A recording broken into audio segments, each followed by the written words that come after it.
The blood was spreading faster than Emily Johnson had anticipated when she first noticed the crimson stain seeping through the airplane cabin floor. Row 7, Seat C, her usual spot on the Tuesday morning flight from Portland to Denver, where she'd perfected the art of invisibility over 18 months of identical business trips. But blood has a way of demanding attention, even from those who've spent years learning how to disappear. Preparing and narrating this type of story took us long efforts and hard work.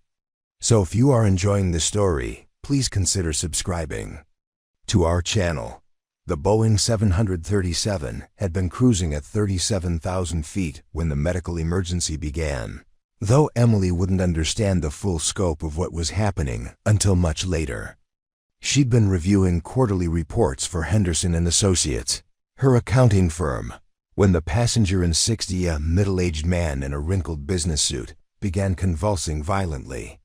The flight attendant, Jessica, rushed forward with practiced efficiency, but Emily could see the panic flickering behind her professional smile. "Is there a doctor on board?" Jessica's voice carried across the cabin with forced calm, but Emily caught the tremor underneath. She'd heard that call before, on a flight 3 years ago, when an elderly woman had suffered a heart attack in Row 12. That time, a pediatric surgeon from Johns Hopkins had stepped forward, and Emily had watched from her window seat as life and death played out in the narrow aisle.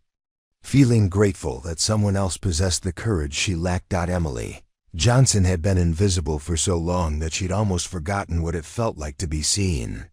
At 34, she'd cultivated anonymity like a garden, carefully, methodically, with attention to every detail that might draw unwanted notice. Her dark hair was always pulled back in the same neat ponytail. Her clothes were perpetually beige or navy, expensive enough to avoid looking cheap, but never distinctive enough to be remembered. She spoke only when spoken to in meetings, contributed just enough to avoid being labeled unengaged, and had perfected the art of the polite smile that said nothing at all. But the man in 6D was dying, and Emily Johnson was the only doctor on Flight 1247. She'd let her medical license expire 6 years ago after leaving emergency medicine for corporate accounting. "Please, if anyone has medical training," Jessica called again, her voice now carrying the sharp edge of desperation. The man's convulsions had stopped, but his breathing had become irregular, rasping. Other passengers were beginning to crane their necks, whisper among themselves. A woman in row 8 was quietly crying. Emily's hands trembled as she gripped her pen. Her medical bag sat in the overhead compartment directly above her head. The flight attendant's eyes swept across the cabin, landing briefly on Emily before moving on. Emily felt that familiar flutter of relief mixed with shame, the same feeling she'd cultivated for years, whenever someone needed help and she pretended not to notice. But this time was different. This time, the man's wife was holding his hand and sobbing, begging anyone who could help to please try. Emily closed her eyes and saw Dr. Elena Vasquez, her residency supervisor, speaking words that had haunted her for 6 years. "Emily, you had all the knowledge, all the skill, all the tools you needed. You just froze. And because you froze, that child died." The memory hit her like a physical blow. 7-year-old Marcus Williams rushed into Portland General's emergency room with severe anaphylactic shock. Emily had been the attending physician, had seen cases like his dozens of times before. But something about his mother's screaming, about the way his small body convulsed on the gurney, had paralyzed her. She'd stood there for precious seconds, seconds that became minutes, while Marcus's airway closed and his blood pressure dropped. By the time Dr. Vasquez had pushed her aside and administered the epinephrine, it was too late. Marcus Williams had died because Emily Johnson had frozen at the most critical moment of her career. The hospital had quietly suggested she take a leave of absence. The malpractice lawsuit had dragged on for 2 years, and Emily had learned that sometimes good intentions and medical training weren't enough to save anyone. But now, 6 miles above the Colorado Rockies, another life hung. In the balance dot, the man in 6D had gone completely still. His wife's sobs filled the cabin, a sound so raw and desperate that several other passengers had begun crying in sympathy. Jessica was on the radio with ground control, requesting an emergency landing, but Emily could see the mathematics of their situation. They were 40 minutes from Denver, 30 from Colorado Springs. In either case, it would be too late. Emily's fingers found the small, silver compass pendant she wore around her neck, a gift from her grandmother. Now, as the man in 6D's breathing became more labored, Emily felt the weight of that compass against her chest. "Ma'am?" A voice interrupted her thoughts. Emily looked up to find Jessica standing in the aisle beside her seat, looking directly at her with an expression of desperate hope. "I'm sorry to bother you, but do you have any medical training, any at all?" The question hung in the air. Between them, like a challenge, Emily could lie. She'd become an expert at deflection, at finding ways to avoid exactly this kind of situation. She could shake her head, apologize, and retreat back into her carefully constructed anonymity.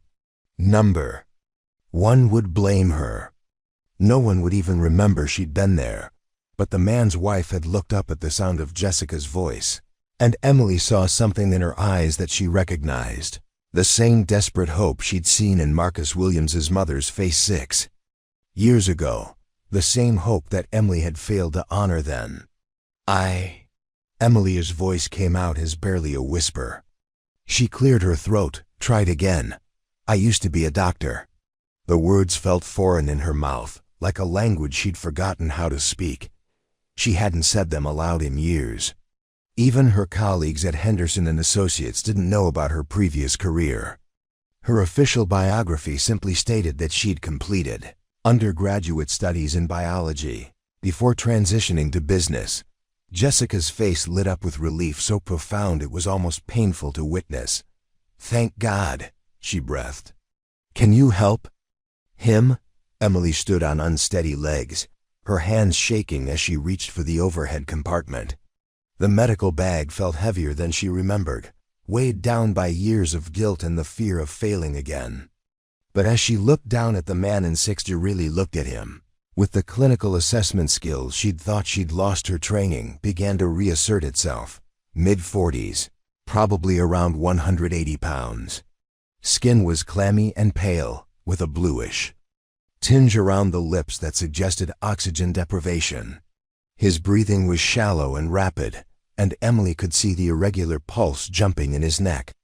Classic signs of cardiac distress, possibly a heart attack, though the initial convulsions suggested something more complex might be happening. "What's his name?" Emily asked, kneeling beside the man's seat. "Robert," his wife said through her tears. "Robert Johnson." She stopped, staring at Emily with surprise. "Johnson? Are you—" "No relation," Emily said quickly, though she felt an odd twist of fate in the coincidence. "How long has he been having symptoms?" "It started about 10 minutes ago," the woman said. "He said he felt dizzy, then he just ... He started shaking, and now he won't wake up." Emily placed her fingers on Robert's wrist, checking his pulse. Rapid and thready, but present. His airway seemed clear, though his breathing was obviously labored. She needed to get him onto the floor where she could work properly, but airplane aisles weren't designed for medical emergencies. "Jessica, I need you to help me move him," Emily said, surprised by how steady her voice sounded. "Can we clear some space in the aisle?" As they worked to carefully move Robert from his seat to the narrow aisle, Emily felt something she hadn't experienced in 6 years, the peculiar clarity that came with medical crisis. The world narrowed to pulse rates and breathing patterns, to the methodical assessment of symptoms and the logical progression of treatment options. For the first time since Marcus Williams had died on her watch, Emily felt like a doctor again. But even as her hands found their old confidence, even as she checked Robert's pupils and assessed his neurological responses, a voice in the back of her mind whispered the question she'd been running from for 6 years. What if you freeze again? What if you fail again? What if this man dies because you weren't brave enough, fast enough, good enough to save him? Emily pushed the voice aside and reached for her stethoscope, feeling the weight of 37,000 feet of sky above them, and knowing that this time, there would be no Dr. Vasquez to take over if she failed. This time, she was all Robert Johnson had. Emily's stethoscope felt cold against her palms as she prepared to listen to Robert's heart, but her hands had stopped shaking. The familiar weight of the instrument seemed to awaken muscle memories she'd thought were lost forever, the precise angle needed to catch a heartbeat clearly, the subtle pressure required to isolate different sounds, the way to breathe quietly so as not to interfere with what she was hearing. Robert's heart rhythm was irregular with what sounded like premature ventricular contractions. Emily frowned, listening more carefully. This wasn't a typical heart attack presentation. The convulsions at the onset, combined with the cardiac irregularities and his current unconscious state, suggested something more complex, possibly a drug reaction, though his wife had said he wasn't taking any medications. Or perhaps a metabolic crisis, diabetic ketoacidosis, severe electrolyte imbalance, even something as simple as severe dehydration combined with stress. "Mrs. Johnson," Emily said, looking up at Robert's wife, "does your husband have any medical conditions I should know about? Diabetes, heart problems, allergies? He's been under a lot of stress at work," the woman said, wringing her hands. "And he's been having trouble sleeping. The doctor gave him something for anxiety last week, but Robert said it made him feel strange, so he stopped taking it." Emily's pulse quickened. Sudden discontinuation of certain anxiety medications could cause seizures, especially if combined with stress and sleep deprivation. "Do you remember what medication it was?" "Something with a long name. Started with a B, I think. Benzodiazepine?" Emily supplied, and Mrs. Johnson nodded eagerly. "Yes, that's it. Lorazepam, I think the bottle said." Emily felt pieces clicking into place. Benzodiazepine withdrawal could cause exactly this: presentation seizures, cardiac irregularities, altered consciousness. And if Robert had been under stress and not sleeping well, his system would be even more vulnerable to withdrawal effects. She'd seen cases like this during her residency. The treatment was straightforward: 4 benzodiazepine to stop the withdrawal cascade, 4 fluids to correct any dehydration, and careful monitoring. But administering 4 medications at 37,000 feet, with limited supplies and no backup, was a different challenge entirely.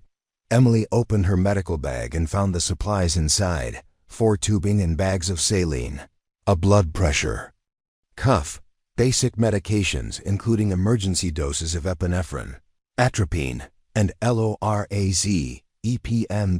As Emily worked to establish an 4-line in Robert's arm, her mind wandered to the life she'd built in the years since leaving medicine. Her apartment in Portland was a study in careful minimalism, neutral colors, no personal photographs, nothing that revealed too much about who she was or where she'd come from. She'd chosen accounting because numbers didn't die. Spreadsheets didn't have families who sued you when you failed them. Financial statements didn't convulse on gurneys while their mothers screamed. Her colleagues at Henderson and associates knew her as Emily Johnson, the quiet woman who arrived at exactly 8:15 every morning with a coffee from the same shop, who ate lunch at her desk while reviewing client files, who stayed late to double-check calculations no one else would ever notice.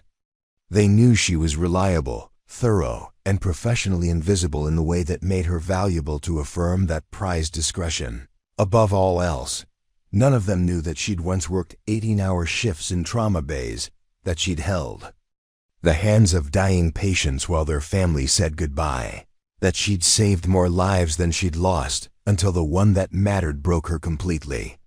None of them knew about the panic attacks that had started after Marcus Williams died, or about the therapist she'd seen for 2 years who gently suggested that, Perhaps medicine wasn't the right fit for someone who took every loss so personally. You have to learn to compartmentalize, Dr. Vasquez had told her during their final conversation. Not every patient can be saved, Emily. The good doctors know this. They grieve, but they don't let it paralyze them. They certainly don't let it drive them away from helping others. Emily had nodded and promised to consider Dr. Vasquez's words, but she'd already typed her resignation letter. She'd already enrolled in business school.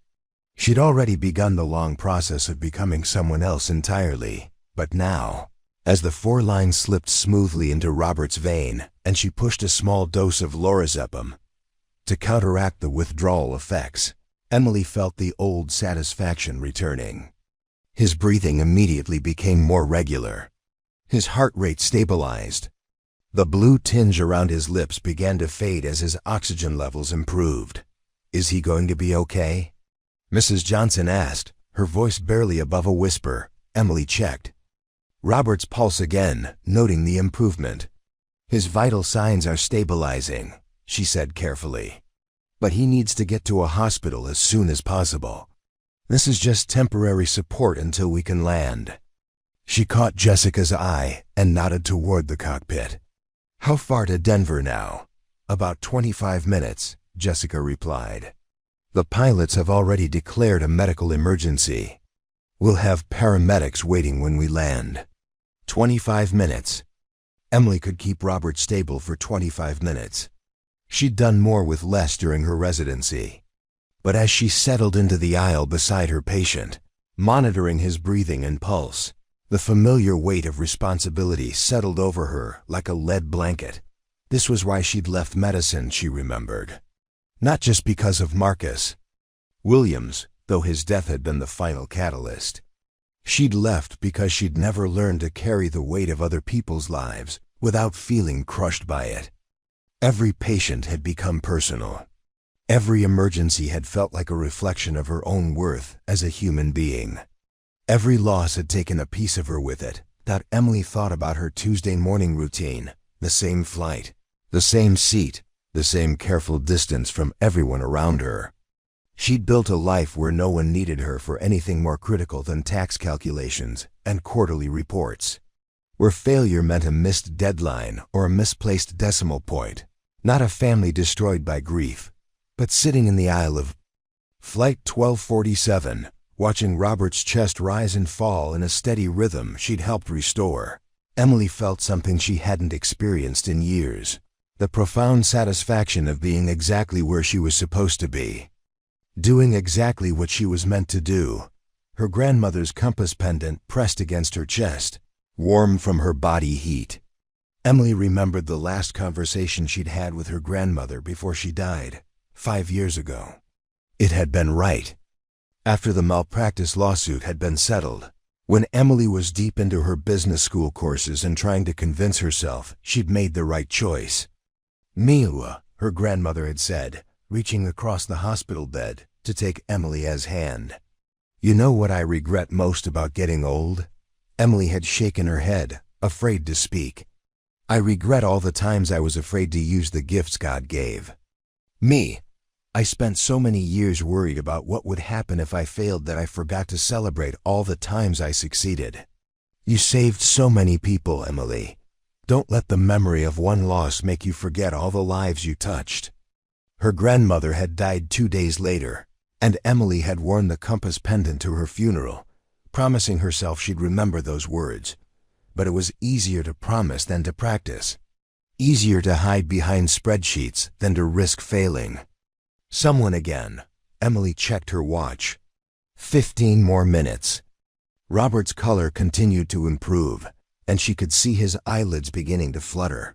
He would wake up soon, disoriented and probably frightened, but alive.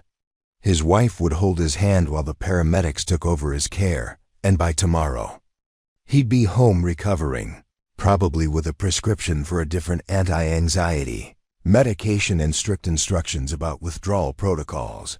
A success story. A life saved at 37,000 feet by someone who'd convinced herself she was no longer a doctor, But even as Emily felt the satisfaction of a job well done, she knew that landing in Denver wouldn't be the end of this story. It would be the beginning of questions she'd been avoiding for 6 years. Questions about who she really was beneath all the careful camouflage she'd constructed. Questions about whether hiding from her calling had been wisdom or cowardice. Questions about whether it was possible to heal from the kind of wound that Marcus Williams's death had left in her soul, or whether some injuries were too deep to ever fully mend. As the plane began its descent toward Denver International Airport, Emily realized that for the first time in 6 years, she wasn't entirely certain what the answers to those questions might be. And for the first time in even longer, she found herself curious enough to find out. The paramedics were waiting at Gate B-17 when Flight 1247 touched down in Denver, their equipment ready and their movements efficient with the kind of practiced calm Emily remembered from her own emergency room days. As they boarded the plane and took over Robert's care, Emily felt the familiar mixture of relief and loss that came with transferring responsibility for a patient to someone else's hands. "Excellent work, Doctor," the lead paramedic said after Emily briefed him on Robert's condition and treatment. "Textbook management of benzodiazepine withdrawal. You probably saved his life." Emily nodded and began packing her medical supplies, but the word doctor echoed strangely in her ears. She hadn't been called that in 6 years, and hearing it now felt like putting on clothes that no longer quite fit, familiar but somehow wrong. As the other passengers filed off the plane, several stopped to thank Emily for what she'd done. Mrs. Johnson hugged her with tears streaming down her face. "I don't know how to thank you," she kept repeating. "You saved him. You saved my husband." Emily accepted the gratitude with the same polite smile she perfected for client meetings, deflecting the praise with professional modesty. But inside, she felt something stirring that she'd thought was dead, a sense of purpose, of rightness that she'd forgotten could exist. Feeling followed her through the terminal as she made her way to the connecting gate for her flight to Portland. She tried to slip back into her usual routine coffee from Starbucks, a quiet corner seat away from the crowds, quarterly reports spread across her lap, but her mind kept drifting back to the weight of Robert's pulse under her fingers, to the way his breathing had steadied after the IV medication, to the profound relief in his wife's eyes. Emily's phone buzzed with a text from her assistant at Henderson and Associates. "Client meeting moved to 2 p.m. Hope Denver trip going well." She stared at the message, trying to remember what client meeting she was supposed to attend, what Denver trip her assistant was referring to. For a moment, her carefully constructed professional life felt as foreign as a story she'd heard about someone else. The quarterly reports in her lap seemed like artifacts from another existence entirely, but reality reasserted itself as her boarding group was called for the flight back to Portland. Emily gathered her papers, shouldered her bag, and walked toward the gate with the same measured pace she'd maintained for 6 years. Row 7, Seat C on the return flight, the same anonymous spot she'd occupied on hundreds of identical trips. Except this time, the flight attendant recognized her. "You're Dr. Johnson, aren't you?" the young woman said as Emily presented her boarding pass. "I heard about what happened on the morning flight. That was incredible what you did." Emily felt heat rise in her cheeks. Not really. I mean, I don't practice anymore." The flight attendant's eyes widened with curiosity, but Emily had already moved past her and down the aisle to her seat. She settled into 7C with practiced efficiency, pulling out her laptop and opening a spreadsheet that needed review before her afternoon meetings, but focus eluded her. The numbers on her screen kept blurring into medical readings, heart rates and blood pressures, 4 drip calculations and medication dosages. She closed the laptop and stared out the window as the plane lifted off from Denver, watching the mountains shrink below them until they looked like wrinkles in brown fabric. Emily's phone rang just as they reached cruising altitude. The caller ID showed her supervisor's name, Patricia Henderson, senior partner at Henderson and Associates and the woman who'd hired Emily 6 years ago when she was a recent business school graduate with no accounting experience, but an unexplainable intensity about precision and detail. "Emily, thank goodness you're okay." Patricia's voice carried genuine relief. "I just got a call from someone at the airline. They said there was a medical emergency on your flight this morning." "I'm fine," Emily said automatically. "Just a passenger who needed help. They said you provided medical assistance. I had no idea you had that kind of training." Emily felt the walls of her carefully compartmentalized life beginning to shift. "It was a long time ago. I don't really like to talk about it." Of course. But Emily, this is incredible. Do you realize what this could mean for our firm? We've been trying to break into the medical consulting market for years. Having someone with your background could open doors we never imagined." Patricia continued talking about market opportunities and client development, but Emily barely heard her. She was remembering another phone call 6 years ago from the chief of staff at Portland General Hospital. That conversation had been about suspensions and investigations, about families filing lawsuits and careers ending in disgrace. Emily had sat in her apartment afterward, staring at the medical school diploma on her wall and wondering how she'd failed so completely at the thing she'd thought she was meant to do. "Emily, are you still there?" "Yes, sorry. We'll talk when I get back to the office."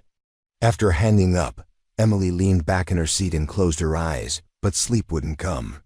Instead, she found herself thinking about the 6 years between that devastating phone call and this morning's emergency. 6 years of Tuesday morning flights to Denver, of quarterly reports and client meetings, of building a life so carefully unremarkable that no one would ever again depend on her for anything more critical than tax calculations. She'd been successful at it too. Emily Johnson, CPA, was exactly the kind of employee every firm wanted: reliable, thorough, invisible. She worked late without complaint, took on extra projects without asking for additional compensation, and had never missed a deadline or made a significant error. She was valuable in the way that Swiss watch movements were valuable: precise, dependable, and utterly predictable. But sitting on the plane back to Portland, Emily realized that somewhere in her pursuit of professional safety, she'd forgotten what it felt like to be irreplaceable. The flight attendant stopped by her seat with a cup of coffee Emily hadn't requested. "Thought you might need this, Dr. Johnson," she said with a warm smile. "Long day." "I'm not really a doctor," Emily said quietly. "Maybe not officially," the flight attendant replied. "But that man in 6D would probably disagree." After the flight attendant moved on, Emily found herself thinking about Marcus Williams for the first time in months, without the familiar crushing weight of guilt. Instead, she remembered his mother's face after she'd learned that Emily was the attending physician who'd failed to save her son. It wasn't anger Emily had seen there, not initially. It was confusion, as if she couldn't understand how someone who'd chosen to become a doctor could fail so completely when it mattered most. "I trusted you," Marcus's mother had said during one of the depositions. "I brought my baby to that hospital because I believed doctors knew how to save people. I believed you would know what to do." Emily had carried those words for 6 years, using them as evidence that she'd been right to leave medicine. But now, flying over the same landscape she'd crossed that morning, she wondered if she'd learned the wrong lesson from Marcus Williams's death. Maybe the lesson wasn't that she shouldn't be a doctor. Maybe it was that being a doctor meant accepting the weight of other people's trust, even when that trust was too heavy to carry without breaking.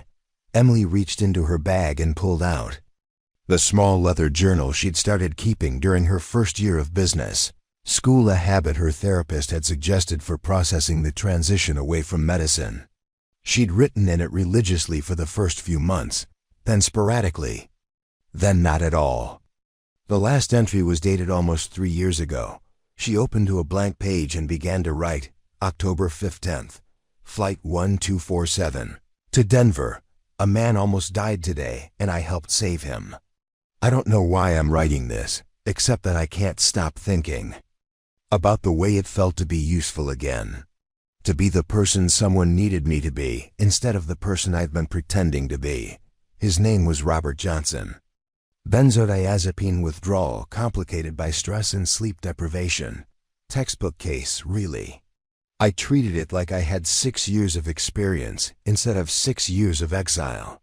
For 25 minutes, I was Dr. Emily Johnson again, and it didn't feel like putting on someone else's clothes. It felt like coming home. Patricia wants to use this for business development. Everyone keeps calling me a hero. But all I did was remember how to do the job I was trained to do. The job I walked away from because I was too afraid of failing again to risk succeeding. Keep thinking about Abuela's compass, about finding true north. What if true north isn't a safe direction? What if it's just the direction you're supposed to go, regardless of what might be waiting there? Emily closed the journal and looked out the window as Portland's skyline came into view. She could see the river winding through the city, the bridges connecting one side to the other, the hospital district where she'd once worked 36-hour shifts and believed she was changing the world one patient at a time.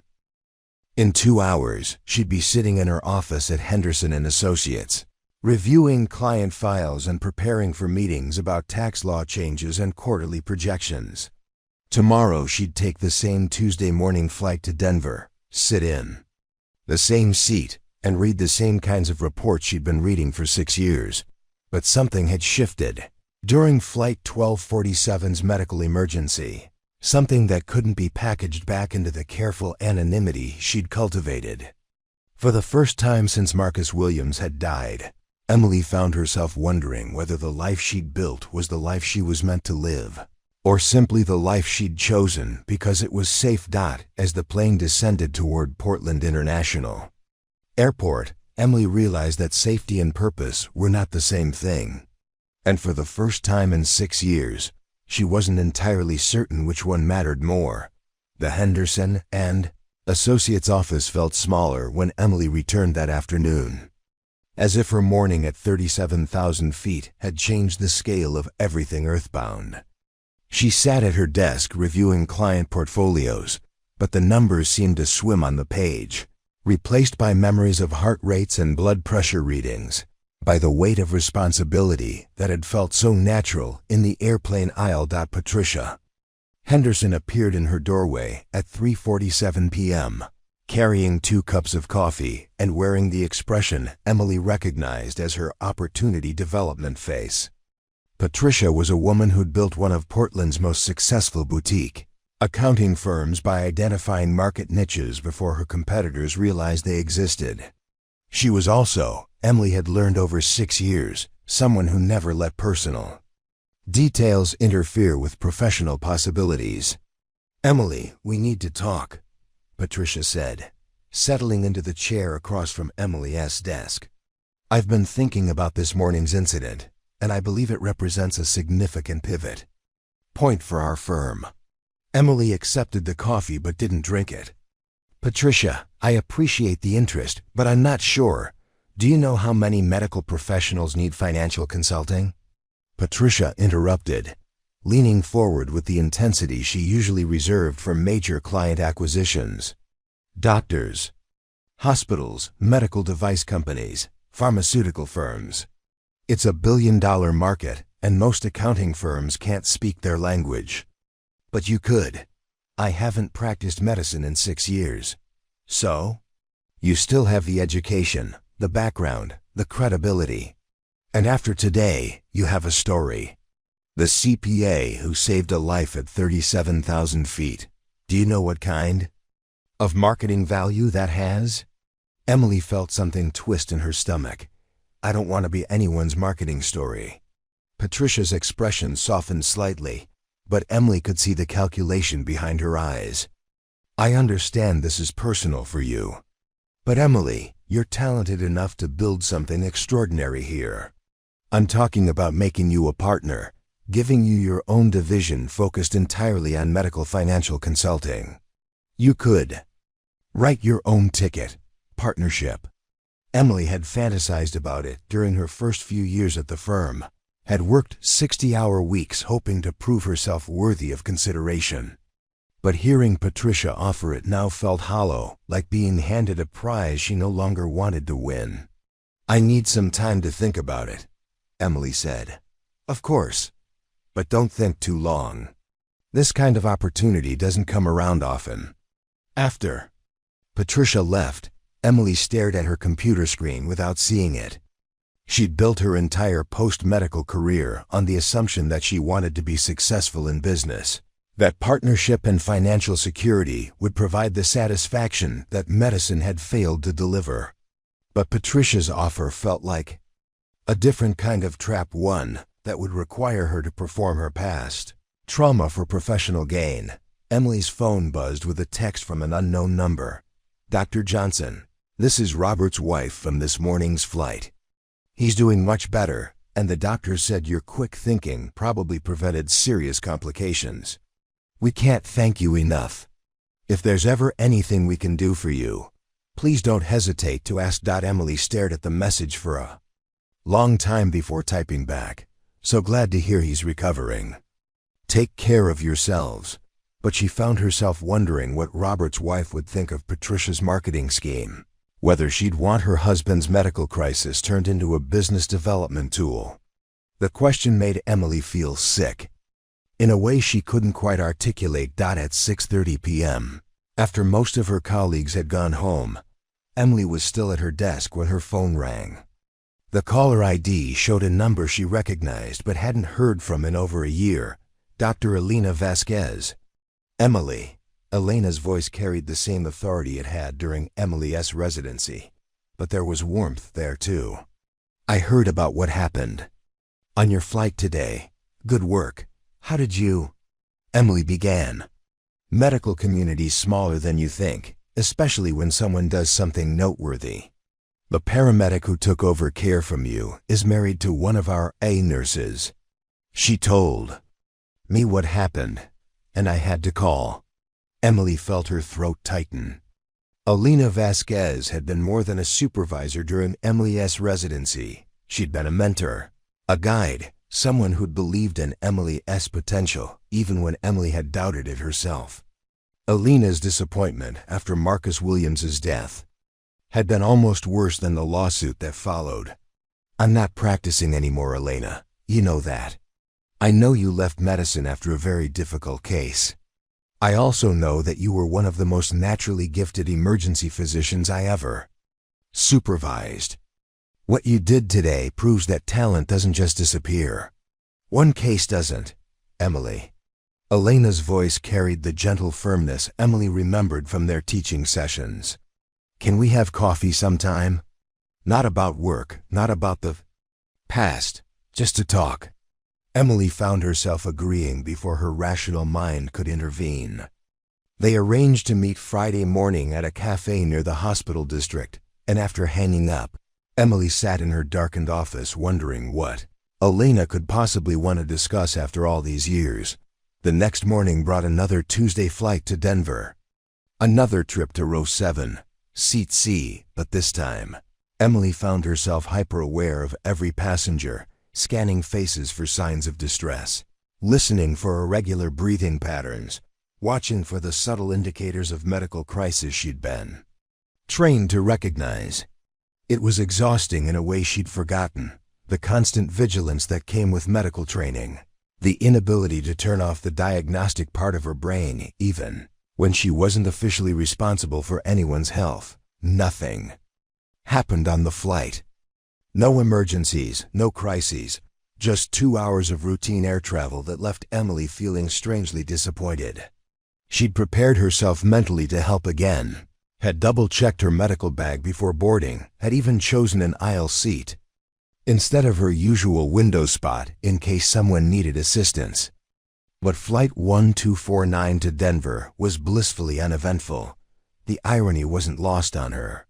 For 6 years, she'd prayed for uneventful flights, for days when no one would need her medical expertise.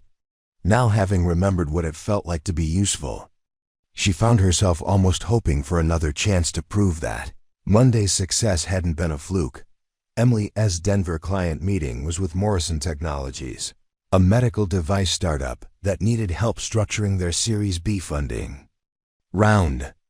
As she sat in their conference room reviewing financial projections, Emily found herself asking questions that went beyond pure accounting, questions about FDA approval processes, about clinical trial protocols, about patient safety considerations that would impact their liability exposure. "You seem to really understand our business," said Jennifer Morrison, the company's CEO. "Most financial consultants treat medical devices like any other widget. But you're asking the right questions about regulatory compliance and patient outcomes." Emily deflected the observation with professional modesty, but she felt the familiar stirring of engagement that had been missing from her work for years. These weren't just numbers on a spreadsheet. They were tools that would help doctors save lives, devices that would make surgeries safer and recoveries faster. For the first time in her career at Henderson & Associates, Emily felt personally invested in a client's success. The feeling followed her back to Portland, where she found a message waiting on her desk from Dr. James Morrison, Jennifer's brother and the company's chief medical officer. He wanted to schedule a follow-up call to discuss some of the regulatory questions Emily had raised. As she dialed his number, Emily realized she was looking forward to a work conversation for the first time in months. "Dr. Johnson?" "James." Morrison's voice carried the slight fatigue Emily remembered from her own days working hospital shifts. "Thank you for taking the time to call. Jennifer said you had some excellent insights about our FDA strategy." "I'm not actually a doctor." "Anymore," Emily said automatically, then paused. "I mean, I was, but I don't practice." "But you understand the regulatory landscape, the clinical considerations." "That's exactly what we need from our financial team. Most accountants think FDA approval is just paperwork, but you get that it's about patient safety, about building devices that actually help people." Emily found herself drawn into a 45-minute conversation about clinical trials and device safety protocols, about the balance between innovation and patient protection that drove every decision in medical technology. She took notes not because she had to, but because the subject matter genuinely fascinated her in a way that tax code revisions never had. After hanging up, Emily realized that she'd been smiling throughout the entire call. When was the last time she'd smiled during a work conversation? When was the last time she'd felt excited about a project instead of simply competent at executing it? Her phone buzzed with another text from Robert Johnson's wife. "Robert wanted me to send this to you. He's home from the hospital now and feeling much better." The message was followed by a photo of Robert sitting in his kit Johnson, holding a coffee cup and giving a thumbs up. He looked tired but alert, very much alive. Emily stared at the photo for a long time. This was what medical success looked like, not the dramatic moments of crisis and intervention, but the quiet aftermath of healing. Robert Johnson would drink coffee in his kit Johnson tomorrow morning because Emily had remembered how to be a doctor when it mattered. He would hug his wife, go back to work, complain about traffic, and live the ordinary life that her intervention had made possible. How many tax returns could claim the same kind of impact? Emily's journal entry that evening was longer than anything she'd written in years. October 16th. Another Tuesday flight. But this one felt different. I kept waiting for someone to need help, kept scanning the cabin like I was on duty. Is this what it means to be a doctor, this constant state of readiness? This inability to be truly off-duty? I'd forgotten how exhausting it could be to care about everyone around you. Met with Morrison Technologies today. Medical devices, not medical practice, but close enough to remember why I went into medicine in the first place.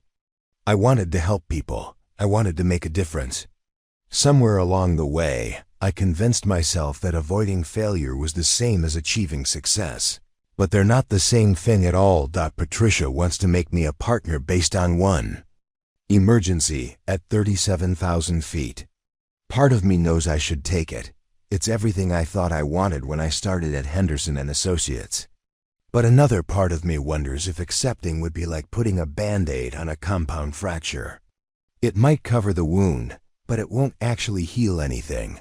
Alina wants to have coffee on Friday. I don't know what she expects from that conversation. But I keep thinking about something she told me during residency. The best doctors aren't the ones who never make mistakes. They're the ones who learn from their mistakes without letting fear paralyze them. Maybe she was trying to tell me something I wasn't ready to hear. Emily closed the journal and walked to her apartment window, looking out at the Portland skyline. Somewhere in those lights were the offices of Henderson and Associates, where she'd built a successful career on the foundation of her medical failure. Somewhere else were the hospitals where she'd once worked, where other doctors were facing the same kinds of crises that had broken her 6 years ago.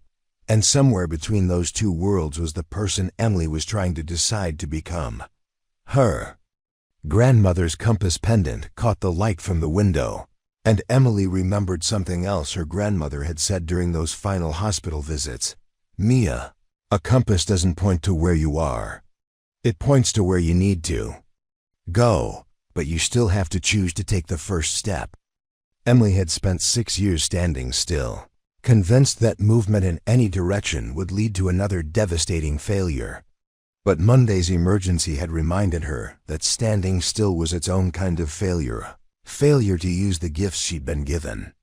A failure to honor the trust that patients like Robert Johnson were willing to place in her hands. For the first time in 6 years, Emily found herself wondering what would happen if she took that first step toward true north, regardless of where it might lead. Friday morning's coffee with Elena Vasquez would be a beginning, Emily realized. Not an ending to the story she'd been telling herself about why she'd left medicine, but the start of a new chapter about what it might mean. To find her way back. Emily pulled out her phone and typed a message to Elena. Looking forward to our coffee on Friday. There's a lot I'd like to talk about. After sending the message, Emily sat in her apartment window for a long time, watching the city lights reflect off the river and thinking about compass directions, about the difference between safety and purpose, about the weight of other people's lives and whether she was strong enough to carry it again. For the first time in 6 years, Emily thought she might be ready to find out. Friday morning arrived with the kind of crystalline Portland weather that made the mountains visible in every direction, as if the city were cupped in the palms of giants. Emily chose the café Carefully Neutral Territory, a small place called Grounds for Thought near the University District, far enough from both the hospital and her office that they could talk without the weight of institutional memory pressing down on them.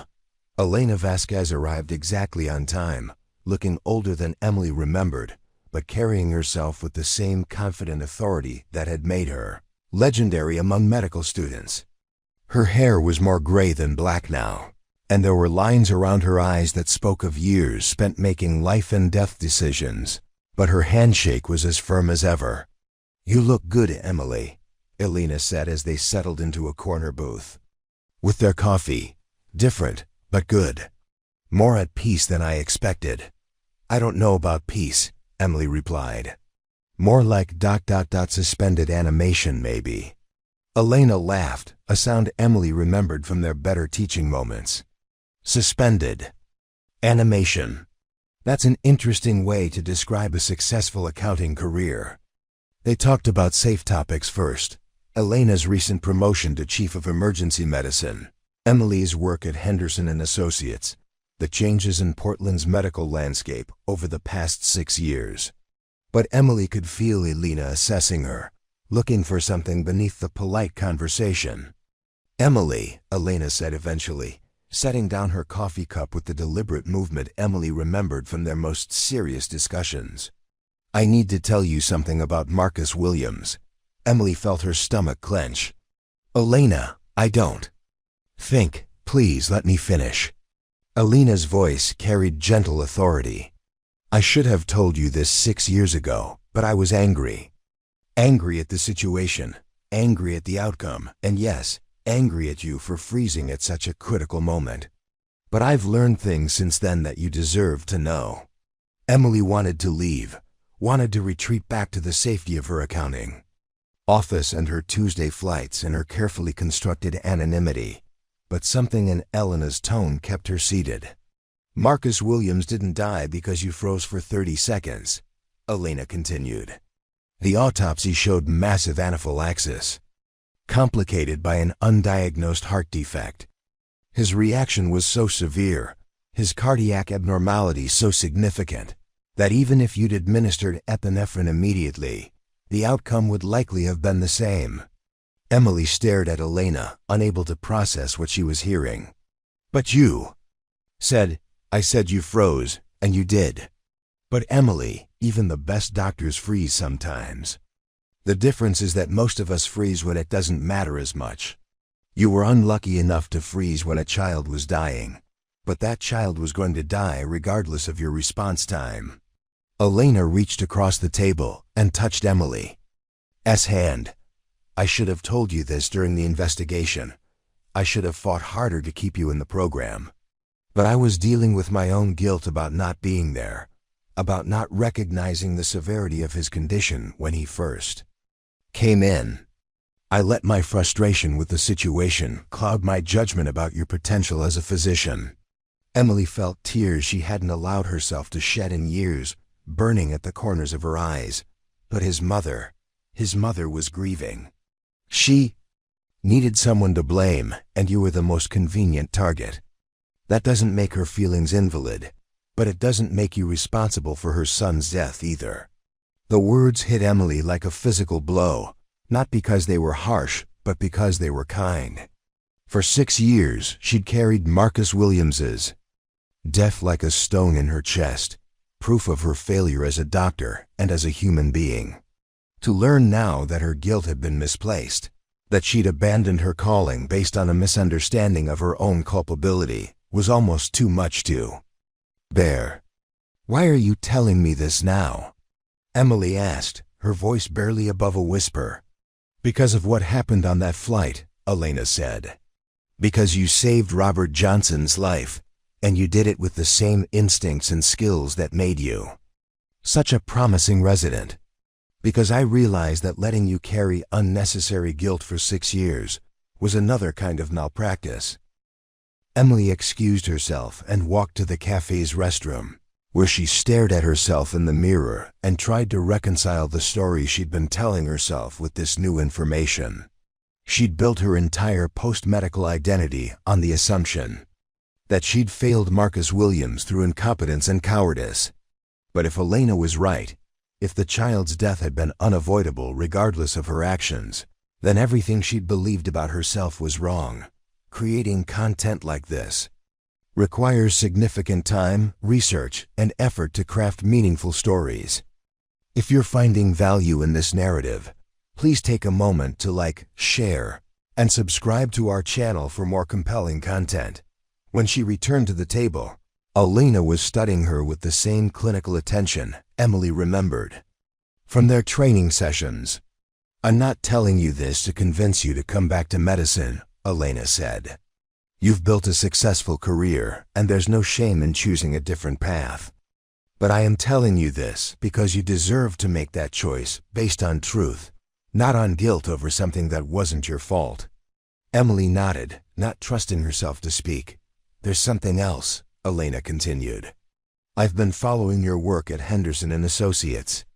The Morrison Technologies consultation, particularly, Dr. Morrison called me. We went to medical school together, and he was impressed with your understanding of medical device regulation. He said you were asking questions that most financial consultants never think to ask. It's just due diligence, Emily said. It's more than that, and you know it. Emily, whether or not you ever practice medicine again, you understand healthcare in a way that most people don't. You could build something important with that understanding. Elena reached into her purse and pulled out a business card. Portland Medical Center is looking for someone to head their new Medical Financial Ethics Board. It's a consulting position. Not clinical practice, but they need someone who understands both the business side and the medical realities. Someone who can help navigate the ethical implications of healthcare financing decisions. Emily looked at the card but didn't take it. Elena, I appreciate what you're trying to do. I'm not trying to do anything except give you information. The position exists, it needs to be filled, and you're uniquely qualified for it. What you do with that information is entirely up to you. They finished their coffee talking about lighter topics, but Emily's mind kept returning to Elena's revelations. About Marcus Williams. 6 years of guilt. 6 years of believing she was fundamentally unsuited for medicine. 6 years of building a life around the assumption that she couldn't be trusted with other people's lives. All of it based on a misunderstanding she could have corrected if she'd been brave enough to ask the right questions. After Elena left, Emily sat in the cafe for another hour, turning the business card over in her hands. Medical financial ethics, it seemed like an oxymoron, but she knew it wasn't. Every hospital made decisions about resource allocation, about which treatments to fund and which to cut. Every medical device company balanced profit margins against patient safety. Every insurance company decided which procedures to cover and which to deny. These weren't just business decisions. They were moral choices that affected real people, real families, real lives. And most of the people making them had never held a dying child in their arms, had never felt the weight of a parent's trust, had never experienced the profound responsibility that came with medical training. Emily thought about Robert Johnson, about his wife's tears and the paramedics' praise. She thought about Morrison Technologies and the devices they were developing to make surgery safer. She thought about the thousands of Marcus Williamses who died in hospitals every year, some from medical errors, but most from the simple, heartbreaking reality that medicine couldn't save everyone, but medicine could save some people. And maybe, Emily realized her role wasn't to be the doctor who saved them, but to be the person who helped create systems that gave them the best possible chance. Emily's phone buzzed with a text from Patricia Henderson. Emily, I need an answer about the partnership offer. The medical consulting division won't wait indefinitely. Emily stared at the message, thinking about the life Patricia was offering her. Partnership, financial security, professional recognition within the safe boundaries she'd established. It was everything she'd thought she wanted when she'd left medicine for business school. But sitting in the cafe where Elena had just dismantled 6 years of self-recrimination, Emily realized that what she'd thought she wanted and what she actually needed were two different things entirely. Emily typed back to Patricia, I need another week to decide. There are some other opportunities I'm exploring. Then she picked up Elena's business card, pulled out her phone, and dialed the number. For Portland Medical Center's Human Resources Department. I'd like to inquire about the Medical Financial Ethics Board position, Emily said when someone answered. I understand you're looking for someone with both medical and financial backgrounds. Yes, we are, the voice on the other end replied. Can I ask about your qualifications? Emily took a deep breath, feeling her grandmother's compass pendant warm against her chest. I'm Dr. Emily Johnson, she said, using the title she hadn't claimed in 6 years. I'm a former emergency medicine resident with 6 years of financial consulting experience. And I think I might be exactly what you're looking for. After hanging up and scheduling an interview for the following week, Emily realized that she was no longer the same person who had boarded Flight 1247 on Monday morning. That woman had been hiding from her past, running from her calling, convinced that her failure with Marcus Williams disqualified her from any meaningful role in healthcare. But the woman sitting in the cafe on Friday afternoon understood something different. She understood that healing wasn't just about saving individual lives. It was about creating systems and structures that supported the people who did the saving. It was about ensuring that resources were allocated ethically, that medical decisions were made with both financial realities and patient welfare in mind, that the business of healthcare never lost sight of its fundamental purpose, Emily might never again put her hands on a patient's chest to restart their heart, but she could help ensure that the tools and systems and financial structures existed to support the doctors who would. She could use her understanding of both medicine and money to build something meaningful, something that honored both her grandmother's compass and Marcus Williams's memory. For the first time in 6 years, Emily felt like she was pointed toward true north. 3 months later, the Portland Medical Center conference room smelled like fresh paint and new beginnings, its windows offering a view of the river that reminded Emily why she'd fallen in love with this city during medical school. She sat at the head of the polished oak table, reviewing the agenda for the Medical Financial Ethics Board's first quarterly review, still amazed that this was her life now. Dr. Emily Johnson, Director of Medical Financial Ethics, the title felt less foreign each time she heard it, like a song she was slowly learning to sing. The position had been everything Alina promised and more: intellectually challenging, morally complex, and directly connected to patient care in ways that felt meaningful without requiring her to step back into a clinical role she wasn't sure she was ready for. "The Morrison Technologies proposal looks solid," said Dr. Sarah Kim, the board's clinical ethics representative, sliding a folder across the table. "Their new surgical navigation system could reduce operative complications by 15%. And their financial projections are realistic." Emily nodded, making notes in the margin. 3 months ago, she'd been reviewing Morrison Technologies as a client for Henderson and Associates, treating their medical devices like any other product requiring financial analysis. Now she was evaluating them as part of a comprehensive system of care, considering not just their profit margins, but their potential impact on patient outcomes, healthcare costs, and medical equity. It was the same kind of work, but with a completely different purpose. And that difference, Emily had discovered, was everything. "What about the accessibility concerns?"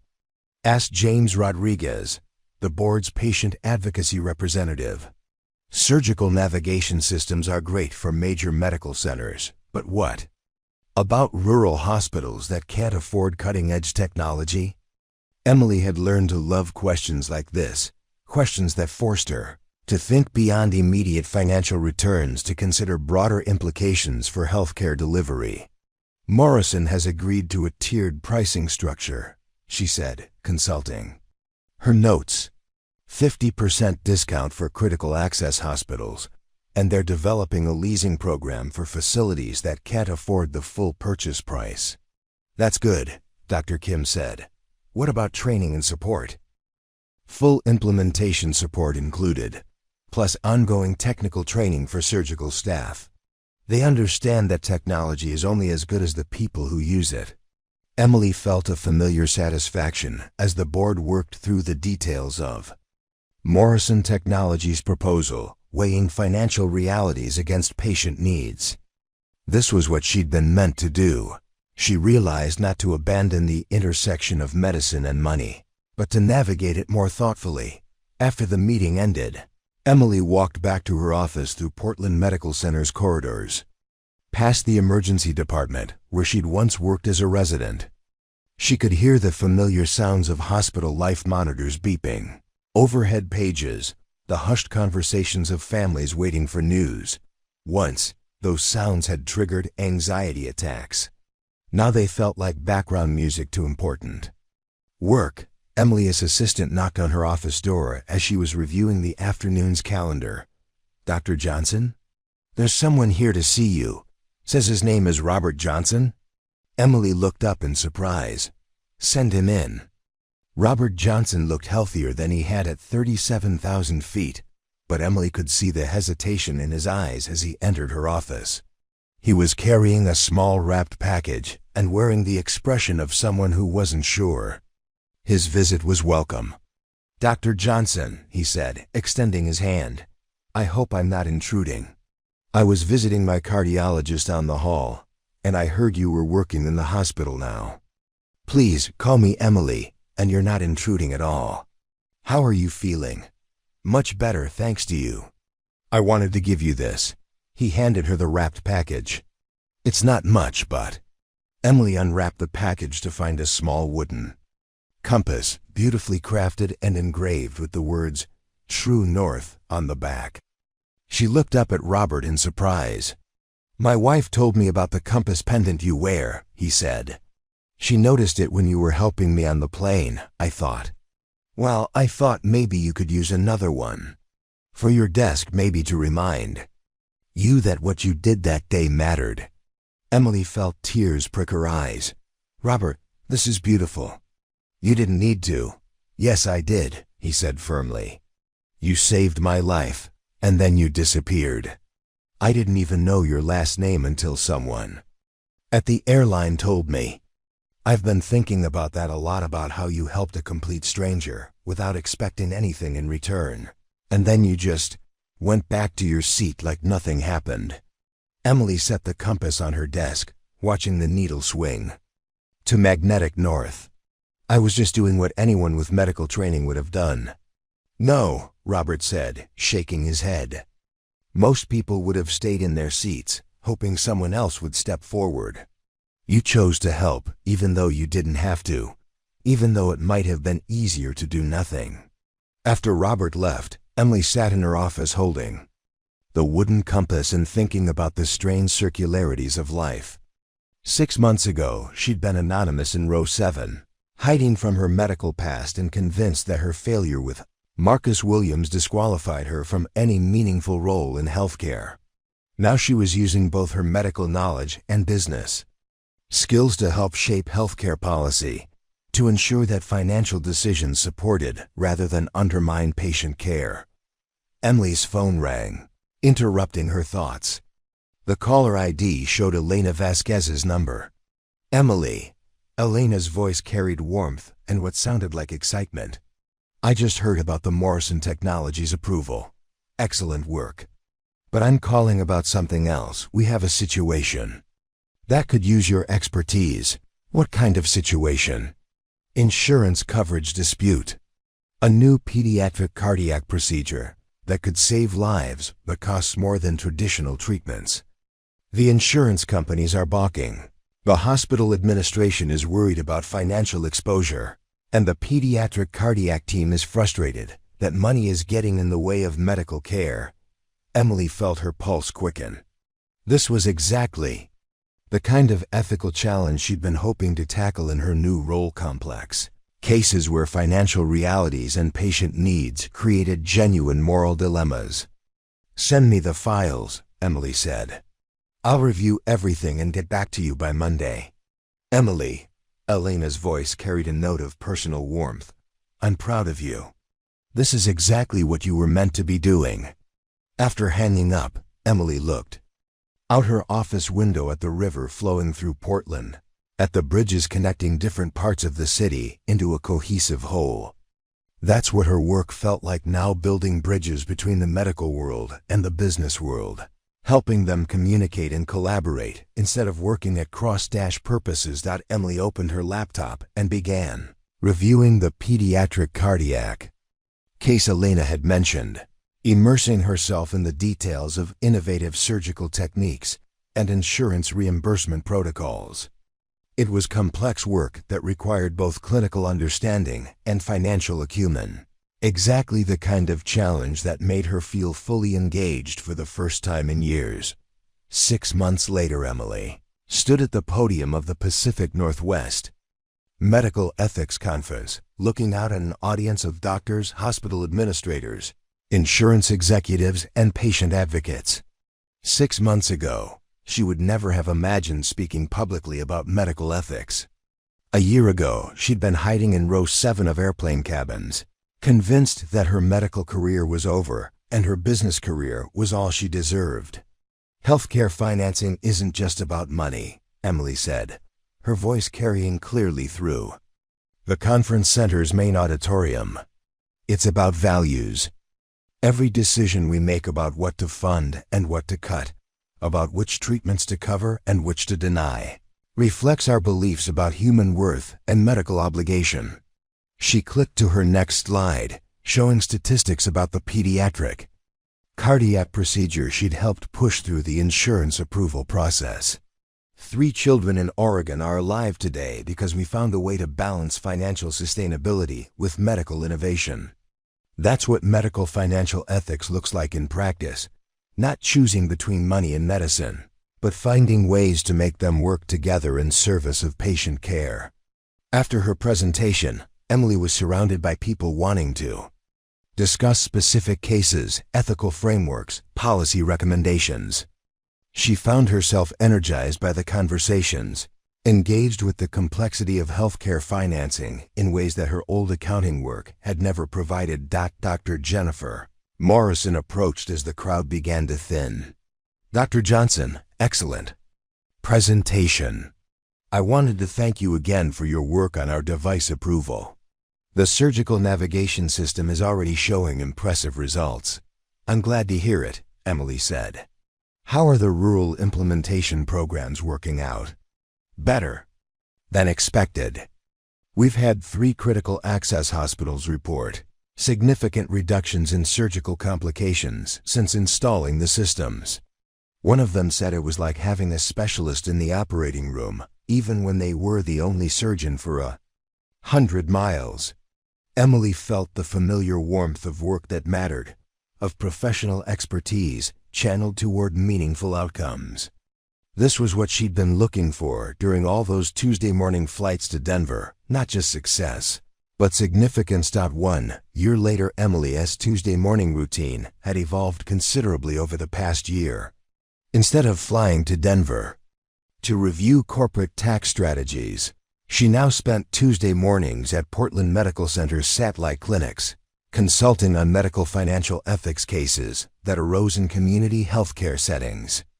It was fieldwork that kept her connected to the real-world implications of the policies she helped develop. This particular Tuesday found Emily at the Southeast Community Health Center, meeting with Dr. Lisa Park, the clinic's medical director, about her resource allocation challenge that perfectly exemplified the complexity of healthcare ethics. We have funding to hire 1 new provider, Dr. Park explained as they walked through the clinic's waiting room. But we can't decide whether to hire a primary care physician, a mental health counselor, or a nurse practitioner specializing in diabetes management. Each choice would address a critical need in our community, but each would leave other needs unmet. Emily had learned to love these kinds of impossible choices, situations where there was no clearly right answer, only better and worse ways of thinking through the implications of different decisions. What does your patient data tell you about the most pressing needs? She asked. That's the problem. Mental health wait times are approaching 3 months. Diabetes complications are increasing because we can't provide adequate follow-up care. And primary care appointments are booked solid 6 weeks out. They spent an hour walking through the clinic, talking with staff, and reviewing patient flow data. Emily found herself drawing on both her medical training and her business background, thinking about healthcare delivery as both a clinical challenge and an operational problem. What if we approach this differently? Emily said as they returned to Dr. Park's office. Instead of thinking about hiring 1 person to solve 1 problem, what if we looked at innovative care models that could address multiple needs simultaneously? Emily pulled out her tablet and showed Dr. Park some research she'd been reviewing about integrated care models approaches that combined primary care, mental health services, and chronic disease management in ways that were both more effective for patients and more cost-efficient for providers. A collaborative care model, Emily explained. 1 primary care provider, but with embedded mental health support and enhanced diabetes education programming. It would require restructuring your current workflows, but it could address all 3 needs more effectively than hiring 3 separate specialists. Dr. Park leaned forward with interest. Tell me more about the financial implications. Emily spent the next 30 minutes walking Dr. Park through the economics of integrated care, showing how collaborative models could improve patient outcomes while reducing per capita costs. It was exactly the kind of analysis she'd become, expert at translating between medical needs and financial realities to find solutions that served both. After leaving the community health center, Emily drove across town to Portland Medical Center for her weekly meeting with the Medical Financial Ethics Board. The drive took her past Henderson and Associates, where she'd spent 6 years building a successful accounting career that had never quite felt like home. Emily had formally resigned from Henderson and Associates 8 months ago, despite Patricia Henderson's increasingly generous counteroffers. Patricia had ultimately wished her well, but Emily could see that she didn't understand the choice. How someone could walk away from financial security and professional advancement to take what appeared to be a lateral move into hospital administration. But Emily understood the difference between success and fulfillment, between building a career and answering a calling. Her salary at Portland Medical Center was comparable to what she'd made at Henderson and Associates, but the work itself was incomparably more meaningful. Every day brought challenges that engaged both her analytical skills and her medical knowledge. Problems that required her to think about healthcare as both an economic system and a moral enterprise. Emily's phone buzzed with a text from Robert. "Johnson, saw your conference presentation online. Mary and I are so proud of the work you're doing. Hope you know how many lives you're touching." Emily smiled, remembering the wooden compass Robert had given her, which now sat on her desk next to a growing collection of similar gifts from patients and families whose cases had benefited from her work. Each compass pointed to the same magnetic north, but Emily had learned that true north was more complex, not a fixed direction, but a dynamic process of continuous calibration, of checking and rechecking whether her choices aligned with her deepest values. 2 years later, the invitation arrived on a rainy Thursday afternoon in March. The American College of Medical Ethics cordially invites Dr. Emily Johnson to deliver the keynote address at our annual national conference. Emily read the formal language twice before the meaning sank in. 2 years ago, she'd been attending medical ethics conferences as a newcomer trying to understand her place in the field. Now she was being asked to keynote the most prestigious conference in medical ethics. Emily called Elena Vasquez to share the news, still amazed by how their relationship had evolved from supervisor-student to colleagues to friends.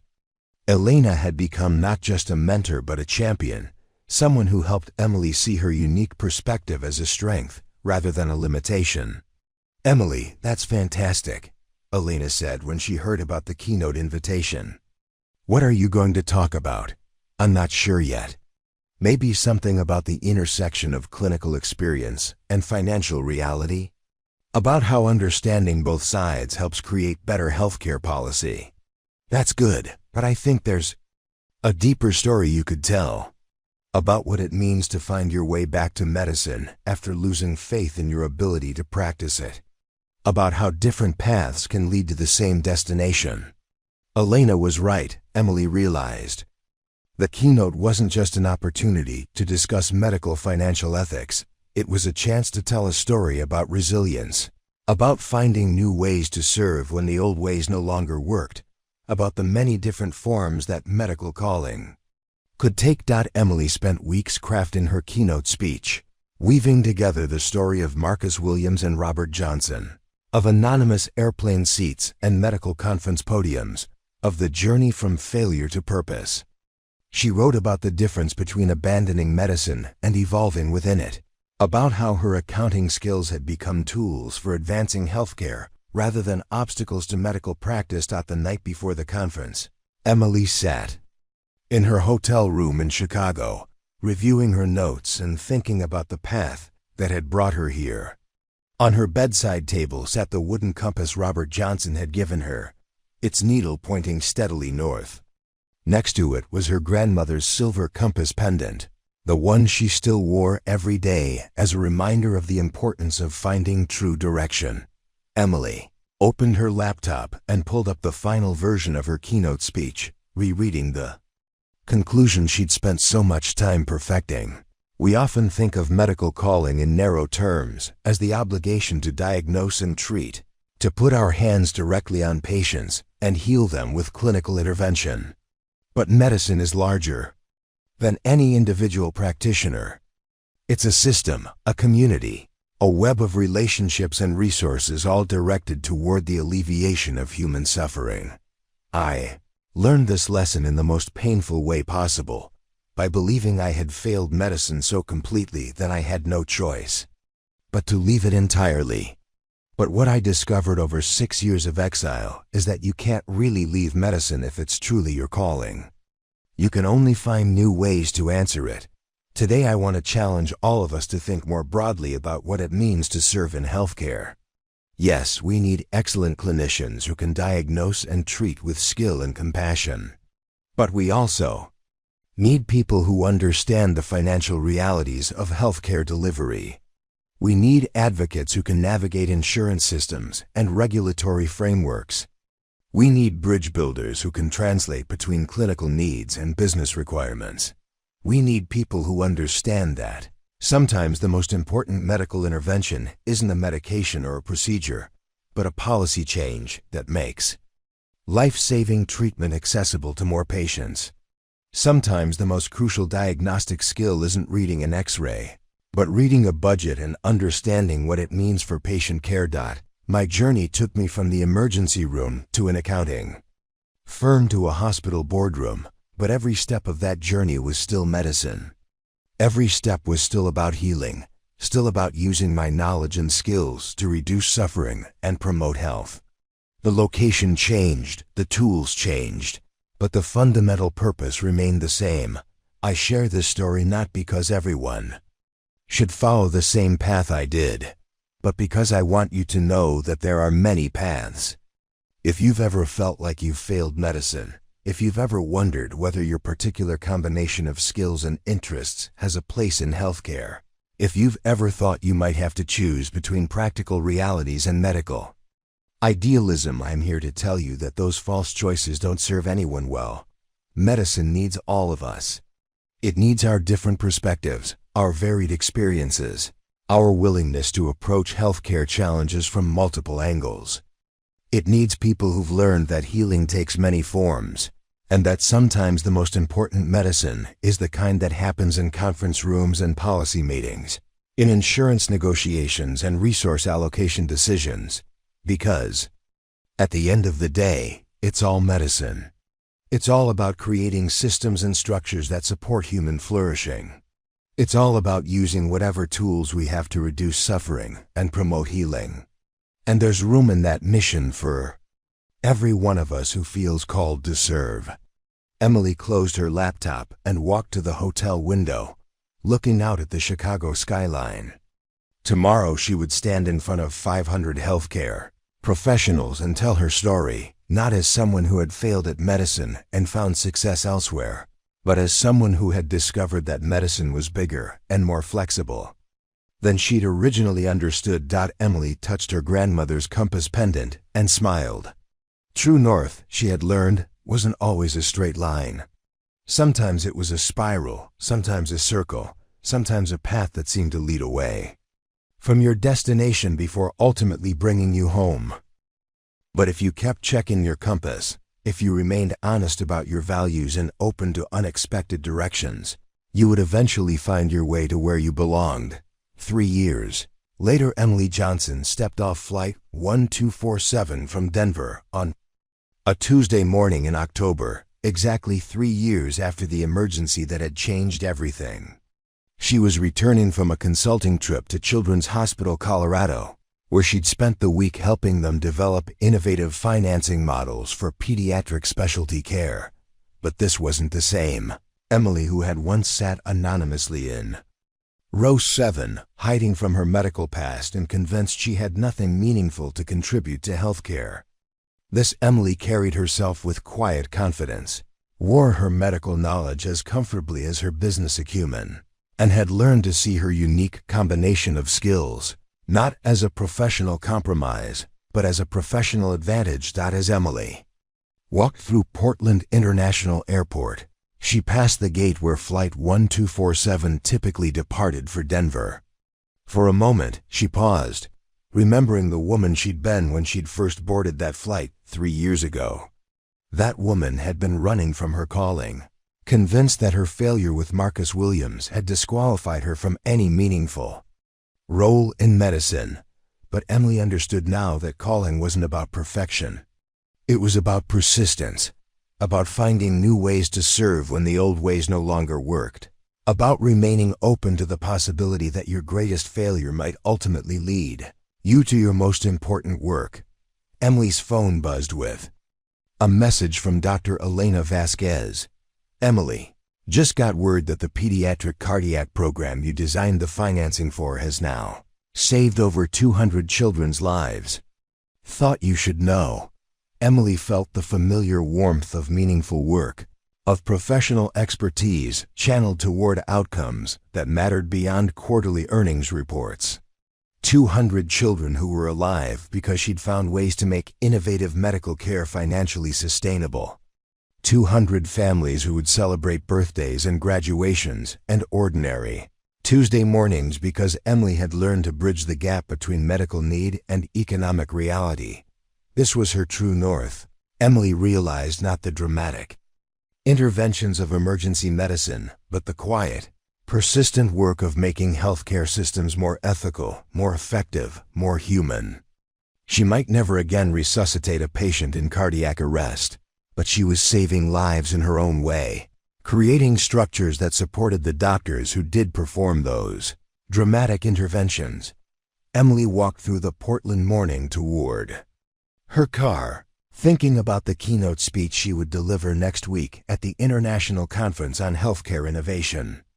The title she'd chosen was Finding North: How Personal Failure Can Lead to Systemic Success, and she planned to tell the full story. Marcus Williams and Robert Johnson, Accounting Ledgers and Medical Ethics Boards, The Long Journey from Row 7 Anonymity to Conference Podium Visibility. But first, she had a meeting at Portland Medical Center with a young resident named Dr. James Kim, who had requested time to discuss his own crisis of faith in medicine. Dr. Kim had made a critical error during a recent emergency, not fatal, but serious enough to shake his confidence and make him question whether he was cut out for clinical practice. Emily smiled, remembering her own crisis of confidence, her own certainty that her medical failure meant she didn't belong in healthcare at all.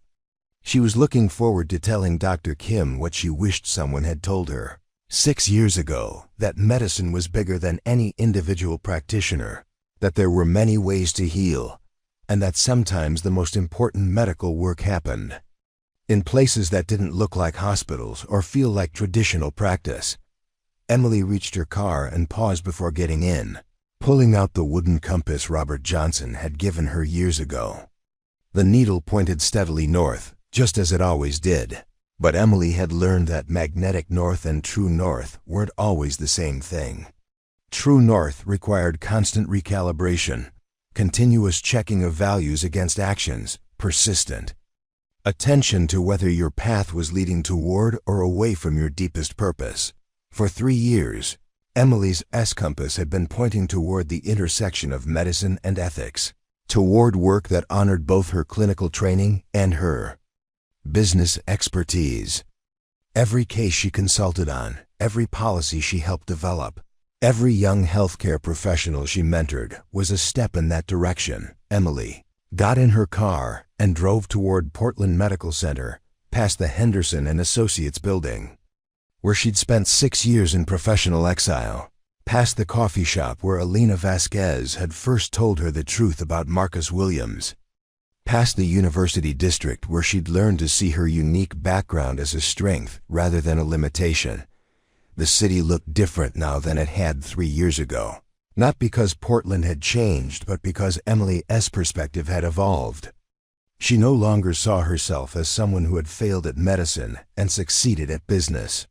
She saw herself as someone who had found her own way of practicing medicine, someone who had learned that healing could take many forms, and that every form mattered. 5 years later, the email arrived on a Tuesday morning in October, exactly 5 years after Emily had helped save Robert Johnson's life on Flight 1247. It was from Dr. Sarah Martinez, no relation, a recent medical school graduate who had heard Emily's keynote speech at the International Conference on Healthcare. Innovation and wanted advice about combining medical training with policy work. Emily read the email twice, struck by how similar Dr. Sarah Martinez's questions were to the ones Emily had been asking herself 5 years ago. The young doctor was passionate about healthcare, but frustrated by the financial barriers that prevented good medicine from reaching patients who needed it most. She wanted to know if it was possible to work in healthcare policy without abandoning clinical medicine entirely.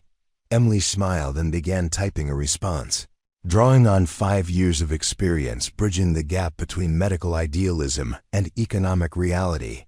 Dr. Johnson, thank you for your thoughtful email. I understand your frustration with the financial barriers to good healthcare. I felt that same frustration during my own clinical training, and it's part of what led me to the work I do now. To answer your question directly, yes, it's absolutely possible to work in healthcare policy while maintaining your clinical identity. In fact, I'd argue that understanding both the medical and financial sides of healthcare makes you more effective at both. I'd be happy to meet with you next time you're in Portland. I think you'd be interested in the work we're doing at the Medical Financial Ethics Board, and I might have some opportunities for someone with your background and interests. Also, you might be interested to know that I still maintain a limited clinical practice, 1 shift per month in our emergency department, just to stay connected to patient care. Medicine is flexible enough to accommodate different approaches to service, as long as you're clear about your values and committed to the underlying mission of reducing suffering and promoting health. Feel free to call me if you'd like to discuss this further. I remember what it felt like to believe I had to choose between medicine and other interests, and I'm here to tell you that those either or choices usually aren't as binary as they appear. Best regards, Emily Johnson, MD, CPA Director of Medical Financial Ethics, Portland Medical Center. After sending the email, Emily looked at her calendar for the day. A morning meeting with the hospital's chief financial officer about resource allocation for the new pediatric wing. A lunch presentation to the board of directors about innovative financing models for rural healthcare delivery. An afternoon consultation on a complex insurance coverage case. An evening call with legislators about proposed changes to medical device regulation. 5 years ago, Emily would have looked at this schedule and seen a day full of non-medical activities. Now she saw it as a day full of medicine, just medicine practiced in conference rooms and policy meetings rather than examination rooms and operating theaters. Emily's phone rang, interrupting her thoughts. The caller ID showed Elena Vasquez's number. Emily, Elena's voice carried excitement. I just got off the phone with the American Medical Association. They want to nominate you for the Distinguished Service Award. Emily felt a flutter of surprise and pride. The AME Distinguished Service Award was given annually to physicians who had made significant contributions to healthcare outside of traditional clinical practice. Winners included researchers who had developed breakthrough treatments, policy advocates who had reformed healthcare systems, and educators who had trained generations of medical professionals. Elena, I'm honored, but are you sure? I mean, I haven't been in clinical practice for years. Emily, Elena's voice carried gentle firmness. You've revolutionized how hospitals think about medical financial ethics. You've helped develop policies that have improved patient care across 3 states. You've saved more lives through your work in healthcare policy than most clinicians save in their entire careers. If that's not distinguished service to medicine, I don't know what is. After hanging up with Elena, Emily sat in her office for a few minutes, processing the news. The Distinguished Service Award was recognition she'd never imagined receiving, validation that her unconventional path through medicine was valuable. Not despite its differences from traditional practice, but because of them. Emily looked at the wooden compass Robert Johnson had given her, which still sat on her desk after all these years. The needle pointed steadily north, just as it always had, But Emily understood now that the compass had been pointing not toward a destination, but toward a direction, toward work that combined her deepest values with her particular skills, toward service that honored both her medical training and her business expertise. Emily pulled out her phone and called Dr. Sarah Martinez, the young doctor who had emailed that morning. "Dr. Johnson? This is Emily Johnson from Portland Medical Center. I know I said we could meet next time you're in Portland, but I just had a thought. How would you feel about moving to Portland? I think I might have the perfect position for you." As Emily described the new associate director position she had been planning to create, a role that would combine clinical work with policy development, patient care with healthcare financing, she could hear the excitement in Dr. Sarah Martinez's voice. "It sounds perfect," Dr. Sarah Martinez said. "When could I start?" Emily laughed, remembering her own eagerness when Elena Vasquez had first suggested she consider returning to healthcare in a new capacity. "Let's talk about it in person. Can you be here next week?" After hanging up, Emily realized that mentoring the next generation of healthcare professionals who wanted to work at the intersection of medicine and policy was becoming an increasingly important part of her own work. She was helping to create a new kind of medical career path, one that honored the complexity of modern healthcare by training professionals who could navigate both clinical and financial challenges. Emily's computer chimed with a new email, this one from Robert Johnson. She opened it to find a photo of Robert and his wife celebrating their 25th wedding anniversary, both of them looking healthy and happy. The email's subject line read, "Thank you for 5 more years of anniversaries." Emily smiled and filed the email in the folder labeled True North, a collection of messages from patients, families, colleagues, and mentees whose lives had been touched by her work. It was a reminder, when the policy meetings ran long and the financial calculations grew complex, of why her work mattered. Because at the end of the day, it was all still medicine. It was all still about healing, about reducing suffering, about using whatever tools and skills and opportunities you had to promote human flourishing. Emily had learned that medicine was much bigger than she'd originally understood, flexible enough to accommodate different kinds of service and broad enough to include anyone who was genuinely committed to its fundamental mission. Emily checked her watch and gathered her files for the morning's meeting with the chief financial officer. As she walked through Portland Medical Center's corridors, past the emergency department where she'd once worked as a resident, she felt the same sense of purpose she'd experienced during her clinical training, but deeper now, informed by years of understanding how healthcare systems actually worked and what it took to make them work better. Emily paused at the hospital's main entrance, where a plaque honored physicians who had made significant contributions to Portland Medical Center's mission. Someday, she realized, her name might be on a plaque like this, not as someone who had abandoned medicine for business, but as someone who had found her own way of practicing medicine, someone who had learned that healing could take many forms, and that every form mattered. Emily walked outside into the Portland morning, feeling her grandmother's compass pendant warm against her chest and Robert Johnson's wooden compass solid in her briefcase. True North, she had learned, wasn't a fixed destination but a dynamic direction, a commitment to checking and rechecking whether your choices aligned with your deepest values, whether your work was leading toward or away from your most authentic contribution to the world.